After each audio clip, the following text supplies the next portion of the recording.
Hello friends, good morning, જય શ્રી કૃષ્ણ. કેમ છો બધા?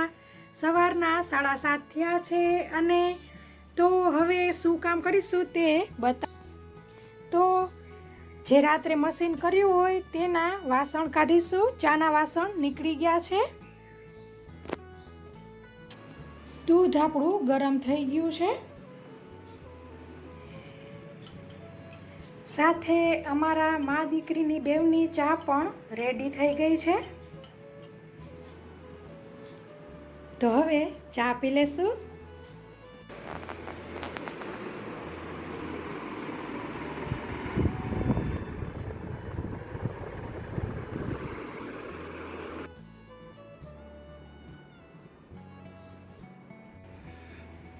Good morning friends.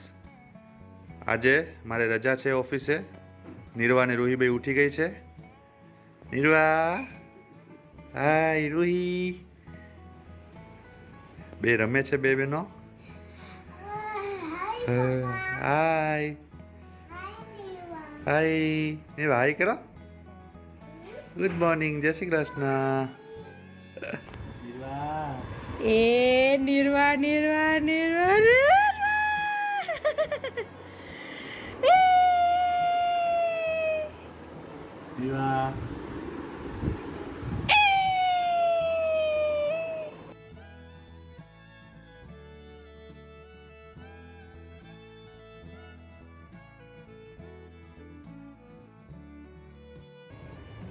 તો આજે મારો અને બાપાનો વેક્સિનનો બીજો ડોઝ હતો, જે અમે શાંતિથી લઈને આવ્યા છીએ અને હવે અમે ઘરે જઈએ છીએ. વેક્સિનનો 2 ડોઝ કમ્પ્લીટ થઈ ગયા છે અમારે અને કોઈ તકલીફ થઈ નથી. તમે બધાએ પણ વેક્સિન લઈ લીધી હશે એવી આશા રાખીએ છીએ. જો લેવાની બાકી હોય તો ચોક્કસપણે વેક્સિન લેવી જોઈએ. તેથી જ આપણે કોરોનાથી બચી શકશું અને જલ્દીથી કોરોના સામે લડાઈ જીતી શકશું. ચાલો મિત્રો, મળીએ. તો ફ્રેન્ડ્સ, રાકેશ અને બાપા વેક્સિન લઈને આવી ગયા છે. આપણે પૂછી જોશું શું શું આપ્યું અને કેવું ફીલ થાય છે તે. હાય રાહી. હાય. એમ તો દેખાય જ છે. કેવું ફીલ થાય છે? અત્યારે દુખે છે? ના, અત્યારે નથી દુખતું. માઇલ્ડ છે જ. અહીંયા જે માર્યું અહીંયા એકદમ હળવું. બરાબર. અને અમને ત્યાંથી જો આ માસ્ક આપ્યા છે N95. બરાબર. બાપા સિનિયર સિટીઝન હતા એટલે આવી એક સેનિટાઈઝરની બોટલ આપી છે. બરાબર. અને ફેસ શિલ્ડ આપેલા છે આવા 2. બરાબર. અને દુખાવો વધારે થાય તો એના માટે આવી દવા આપી છે અને પેલી પેન કિલર છે. ઓકે. બરાબર. નિર્વા, પપ્પાને શું કર્યું? હા હા સુઈ. હાય રૂહી. રૂહી શું કરે છે? રાઈમ જોવે છે. તો મમ્મી પપ્પાને તો 2 વેક્સિન થઈ ગઈ હતી. હવે તમારે ને બાપાને પણ 2 ડોઝની વેક્સિન પૂરી થઈ ગઈ. હવે રહી બાકી હું. 1 ડોઝ થઈ ગયો છે, હવે 1 ડોઝ બાકી છે. બરાબર. We are vaccinated against COVID-19. Yes. આરોગ્યમ પરમ ભાગ્યમ, સ્વાસ્થ્યમ સર્વાર્થ સાધનમ. યસ.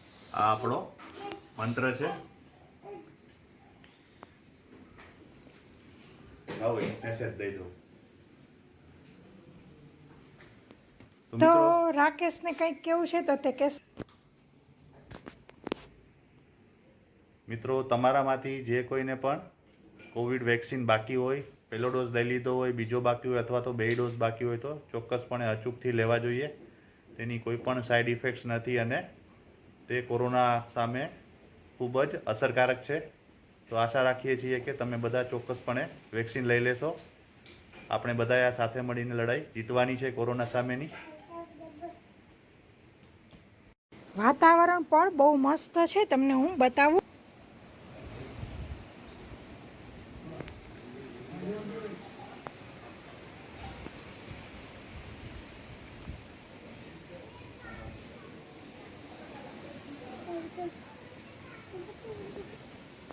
પાછી નાની નાની નિર્વા થઈ ગઈ. ઊભી થઈ જા, ઊભી થઈ જા. એ નિર્વા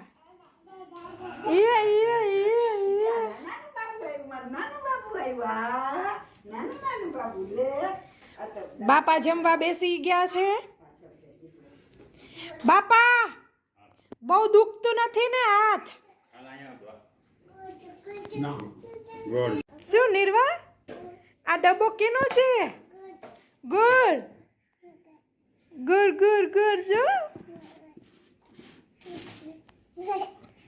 ગુડ ગુડ ગુડ. હાલ શું છે આ? શું છે? હે પપ્પાને બતાવ. ગોળ આપો કરી જા. આપો કે આપ કરી જા. તો મિત્રો જમવાની ડીશ તૈયાર થઈ ગઈ છે અને આપણે જોઈ લઈએ જમવાનું શું છે તે. જમવામાં આજે પાઉંભાજીની ભાજી, રોટલી, દાળ અને ભાત છે. સાથે ચટણી પણ છે, લીલી ચટણી. તો મિત્રો ચાલો હવે બધા જમી લઈશું. બાપા અને પપ્પા ઓલરેડી બેસી ગયા છે, અડધું પતી ગયું છે. હવે હું, હિરલ, મમ્મી ને બધાય બાળકો બેસી જશું. Hello friends, good evening. ચા માટેનું પાણી સરસ ઉકળવા માંડ્યું છે.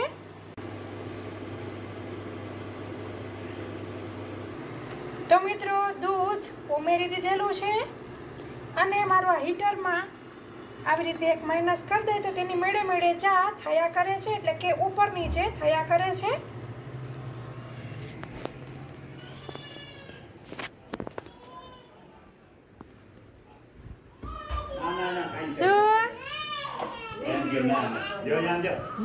શું થયું નિર્વા?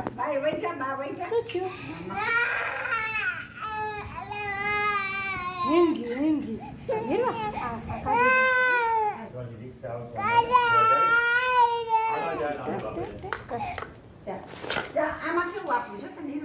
નિર્વા મમ્મા બોલાવે છે તો ફોન પકડ. ફોન છે નિર્વા. હાય એ દેખાય, મમ્મા દેખાય છે તો નિર્વા હાય કરો. હાય કરો. હાય. એ આવો આવો કે ફોન ક્યાં તારો? ફોન ક્યાં? ફોન ક્યાં ગયો? મને નીરવાનો ફોન નાનો નાનો લઈ લ્યો. લઈ લે ફોન, લઈ લે. ફોન લઈ લે. હાલો ફિયા કે તો ધ્યાન કરો. ફિયા. હાલો હાલો પિયા. તો ફ્રેન્ડ્સ ચા બની ગઈ છે. શુભ નિર્વા ચા. હા આ શું છે નિર્વા? આ શું છે? આ ઈ શું છે? હે ઈ નહીં, આ શું છે? ગાડી. ગાડી. ગાડી. ફ્રેન્ડ્સ ગરમા ગરમ ચા સાથે નાસ્તો કરી લઈએ. મિત્રો રૂહી સાંજે રમીને આવી ગઈ છે. નિર્વા આવી ગઈ છે. નિર્વા હાય. બાબા ગઈ હતી. બાબા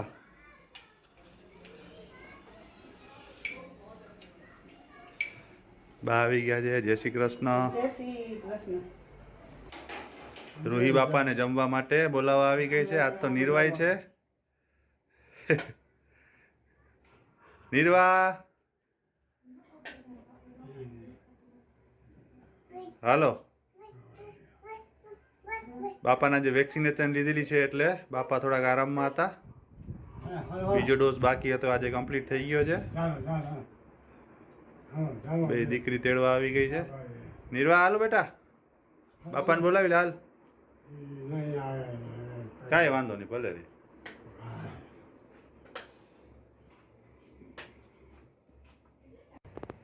હાય, શું છે આજે જમવાનું મેનુ? આ જમવાનું મેનુમાં ચાપડી અને રસાવાળું બટેકાનું શાક. બરાબર. એકચ્યુઅલી આપણે ચાપડીને તાવો કરતા હોઈએ છીએ, મીન્સ ઊંધિયું કરતા હોય, મિક્સ શાક. પણ અત્યારે આ સિઝન એવી છે કે શાક એવા બધા ન મળતા હોય, શિયાળામાં મળતા હોય એવા, એટલે રસાવાળું બટેકાનું શાક. આ ચાપડી અને બટેકાનું રસાવાળું શાક પણ ઘણી જગ્યાએ જેમ તાવો ચાપડી બનતી હોય છે પ્રસાદીમાં, શું કહેવાય, નૈવેદ્યમાં, ફંક્શનમાં, તેવી રીતે આ પણ બનતું જ હોય છે. બરાબર આવી રીતે તેને ચોળીને બરાબર છે. આની રેસીપી આપણે મૂકેલી છે ને. બાપાની થાળી રેડી થઈ ગઈ. પપ્પાએ જમવાનું ચાલુ કરી દીધું છે.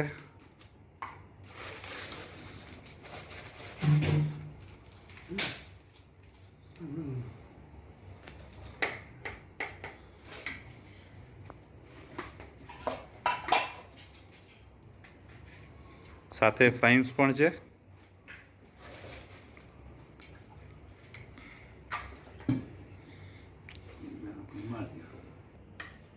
બાપા ડુંગળી ખાઈશો? મિત્રો સાથે ડુંગળીનો સલાડ પણ છે. તાવો ચાપડી ભેગી. શું બાપા? હા શાક બનાવ્યું છે. નથી બનાવ્યું હમણાં. હા બટેકાનું શાક બનાવ્યું ને. હા ફ્રીજના શાક આમ કાચમાં. બરાબર આ કેવું છે હાલે. બરાબર. મિત્રો કેવું લાગ્યું પપ્પા? રસ બસ જોઈ છે?